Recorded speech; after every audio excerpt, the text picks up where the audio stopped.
NCP नेता और महाराष्ट्र के पूर्व मंत्री बाबा सिद्दीकी की हत्या ने जेल में बंद गैंगस्टर लॉरेंस बिश्नोई और उसके सिंडिकेट पर फिर से ध्यान केंद्रित कर दिया है। NIA, Punjab police, Mumbai police और राजस्थान पुलिस उसके सिंडिकेट के खिलाफ हत्या और जबरन वसूली के 1 दर्जन से अधिक मामलों की जांच कर रही है। बताया जाता है कि लॉरेंस बिश्नोई कथित तौर पर कनाडा स्थित सतिंदरजीत सिंह उर्फ गोल्डी बरार और उसके भाई अनमोल बिश्नोई के साथ मिलकर संचालित करता है। उसका नेटवर्क हाल ही में सलमान खान के घर के बाहर हुई गोलीबारी में शामिल था। एनआईए के अनुसार देश में गैंगस्टर खालिस्तान समर्थक तत्वों का गठजोड़ 90 के दशक की शुरुआत में मुंबई में मौजूद परिदृश्य जैसा है। एनआईए ने अपने कई आरोप पत्रों में पाया है कि अब 2 मुख्य गिरोह लॉरेंस बिश्नोई और कौशल चौधरी के बीच टकराव चल रहा है। यह अंडरवर्ल्ड डॉन दाऊद और अब जेल में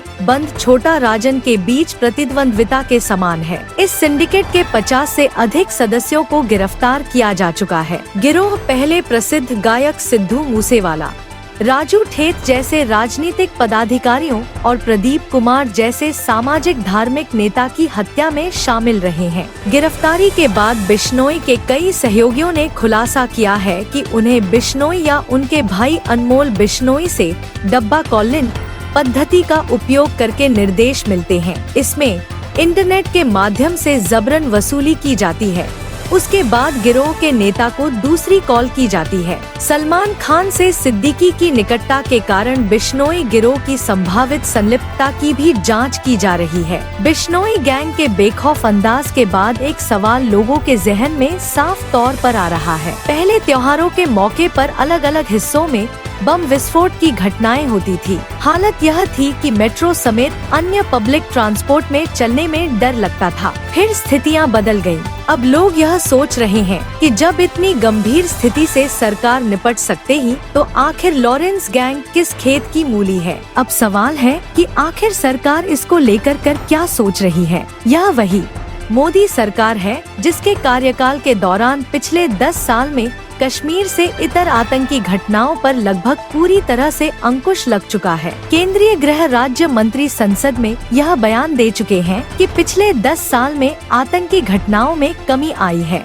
इसके अलावा आतंकी घटनाओं में होने वाली मौतें भी 67% तक कम हुई हैं। आतंकवाद को लेकर सरकार का रवैया 0 टॉलरेंस का है। सरकार की सख्त रुख का ही असर है कि कश्मीर अब शांत हो चुका है। यहाँ बिना किसी हिंसक वारदात के लोकसभा के बाद विधानसभा चुनाव भी हुए हैं।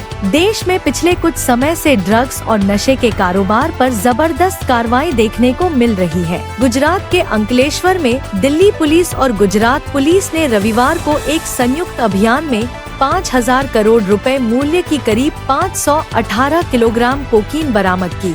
यह देश में किसी भी एजेंसी द्वारा की गई अब तक की सबसे बड़ी जब्ती मानी जा रही है। इससे पहले दिल्ली पुलिस की स्पेशल सेल ने 2 अक्टूबर को दक्षिणी दिल्ली के महिपालपुर में एक गोदाम से 560 किलोग्राम से अधिक कोकीन और 40 किलोग्राम हाइड्रोपोनिक थाईलैंड मारिजुआना जब्त किया था। इसकी अनुमानित कीमत 620 करोड़ रुपए बताई गई। इसमें 4 लोगों को गिरफ्तार किया था। इसके बाद देश के अलग अलग हिस्सों में ऑपरेशन जारी है। इस सब घटनाओं पर एक्शन के बावजूद आखिर लॉरेंस गैंग पर लगाम क्यों नहीं लग पा रही है। लोगों को यह समझ नहीं आ रहा है कि कैसे गुजरात जेल में बंद गैंगस्टर लॉरेंस बिश्नोई अपने नेटवर्क के जरिए न सिर्फ फिरौती की वसूली कर रहा है बल्कि बड़े बड़े लोगों के नाम की सुपारी भी दे रहा है। उसके गुर्गे और शूटर खुलेआम खौफ का पर्याय बने घूम रहे हैं। जहां मन करता है गोलीबारी करते हैं, जिसे मन करता है उसके सीने में गोली उतार दे रहे हैं। इस संबंध में अधिकारियों का कहना है कि लॉरेंस बिश्नोई जेल के अंदर से काम करने में इतना माहिर है कि उसने पिछले कई सालों से किसी भी मामले में जमानत के लिए आवेदन नहीं किया है।